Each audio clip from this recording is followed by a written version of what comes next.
Hi, I hope you're having a great week so far. Let's get started with our word of the day today. Today's word of the day is sufficient. Sufficient is an adjective, so it describes something else. It describes a noun. Sufficient means enough to fill a need. For example, we could use it like this: 10 lessons on the oboe were sufficient to earn me a place in the school band. So those 10 lessons were enough to get in the band. It wasn't necessarily extra and it wasn't not enough. It means it's just enough to fill that need. The need was to get into the band. And so those 10 lessons were just enough. Now, if we were going to break this word into chunks, we would do it like this. There's three chunks because there's three vowel sounds. There's one there, and right here. So we have sufficient are those three chunks. We'll say sa, and then fi, I, and then your last chunk is shunt. So you have ci making a sh sound, sh, sufficient. Put some eye stoppers in there to break those apart. Sufficient. And then find where you have two letters that make one sound. Two F's make one sound. Make the F sound there.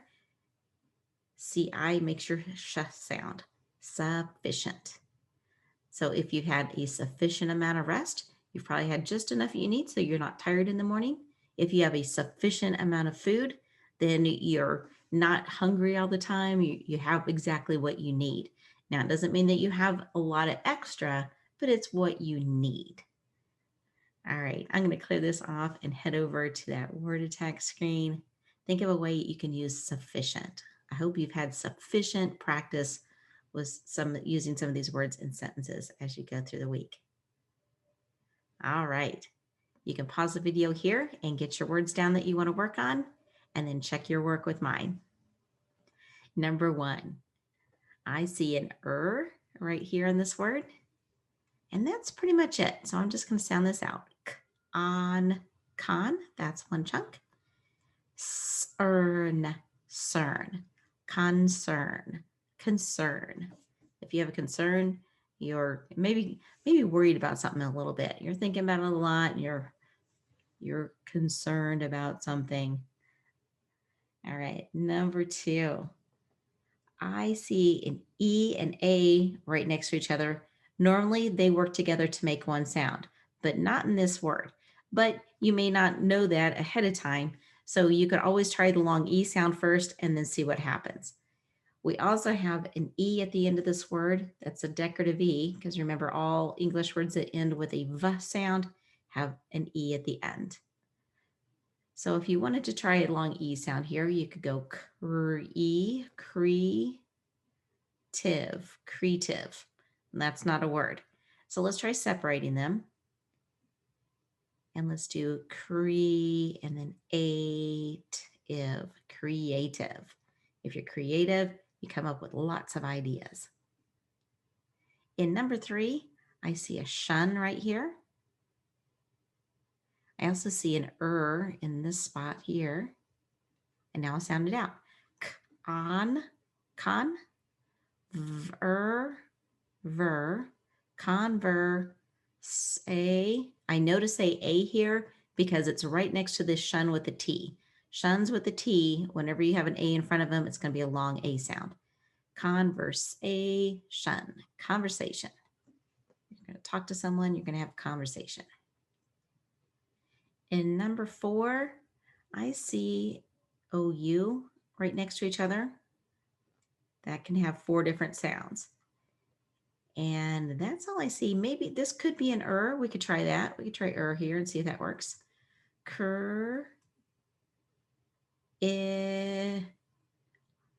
Aus. Ugh, that's nothing. Let's try something else. Let's take out this and let's make this a U sound. Cure. Let's try this time. Us. Curious. Ooh, let's change this to an E sound now. Curious. Now we've got curious. Someone who asks a lot of questions or are looking into things because they want to know everything about something. Curious. All right, so we had to try a couple of different sounds there with that word, but we made it. And even though you may have known that word already, but it's good to see me kind of go through some of those changes in those vowel sounds so you know what to do if it happens to you in a different word where you're like, oh, I don't know what to do with this. Know all the different sounds so you know what to try. In number 5, I see an at the end, and that's really it. I'm just going to start sounding this one out. I see D. That's our chunk right there. D, E, D, nam, denom, in, denom, in, a denominator. Denominator is the bottom number of a fraction. 2 is the denominator. The 1 in a fraction is the numerator. All right, in number 6, I hope you found the shun, T-I-O-N. Add is your first chunk. Addition. Addition. Is that a first addition? All right, in number 7, we have AU that makes an ah sound. And then we have th. TH works together to make th right here. This could be or it could also be an or sound. I'm going to go with or. Author. Authority. If you're an authority on something, you know what you're talking about. You're very knowledgeable about it. Number 8, we have bizarre. Now, bizarre is a bizarrely spelled word. All right, bizarre. All of this is your r sound at the end. Bizarre. It means it's very strange. And number 9, I see a just sound at the end here. And that's about it. So we'll sound it out. Privilege.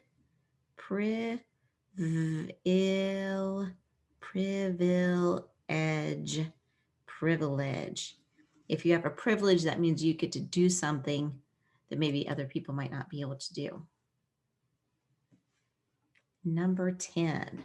I see an OU here. I also see one over here. Let's see what we can figure out here. Oh, I also see an E, so that's going to tell me to try a ja sound here. It doesn't always work out that way, but we'll try it. Try that first. Try ja.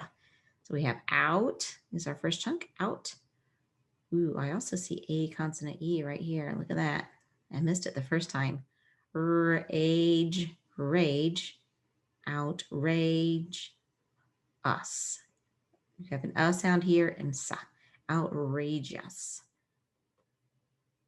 And then our last word has a special ending. This is jeune. It kind of sounds like a ZH blended together, jeune. I also see 2 R's to make a R sound. And that's it. I'm going to sound it out. There's lots of vowels here, so it's a pretty long word. An is our first chunk. T, anticore, anticore. We'll try O, anti-corrosion, anti-corrosion. Try a long I sound, and that's actually how we pronounce it, anti-corrosion. Anti-corrosion is something that you would use, an anti-corrosion agent is something you would use in order to keep something from corroding, anti-corrosion. All right, I'm going to clear those off, and let's get over to some sentences. Okay. Pick your sentence that you wanted to correct and then check your work with mine. In number 1, I see Brandon's dog is a German Shepherd. Well, we have Brandon. That's his name. It's the beginning of the sentence. And so it needs to be capitalized for 2 reasons. The dog belongs to Brandon, so we have to put this apostrophe in here to show ownership. Brandon's dog is a German Shepherd. Period at the end. And then we need to change the spelling of shepherd. Instead of A-R-D, we spell it H-E-R-D, German Shepherd. There we go. All right, next up, we have Amy at the beginning of a sentence, so double reason for capitalizing. Amy asked, comma, and since this is the beginning of what Amy asked, we're going to capitalize it and we're going to put some quotes there. Do I, capitalize I, have to clean my room? Question mark. And that's the end of what she said, so we'll finish our quotation. And number 3, capitalize your first word. We brung pumpkins home from the patch. We don't say brung. That's not a word. We'll change it to brought. Brought.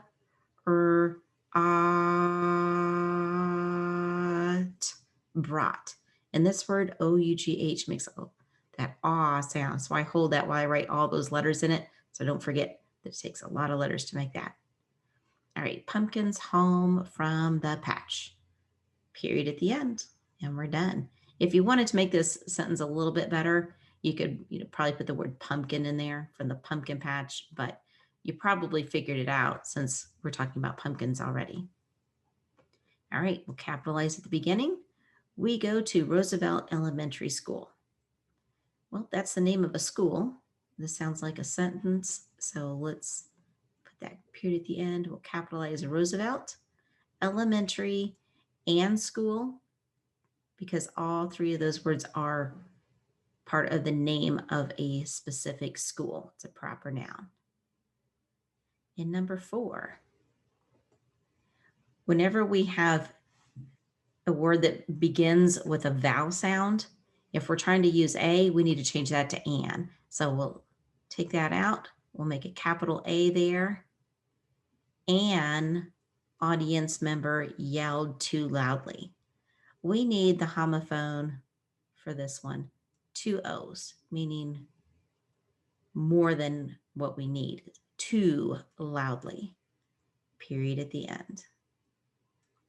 And last of all, we have the Smiths are moving to Phoenix, Arizona. Capitalize.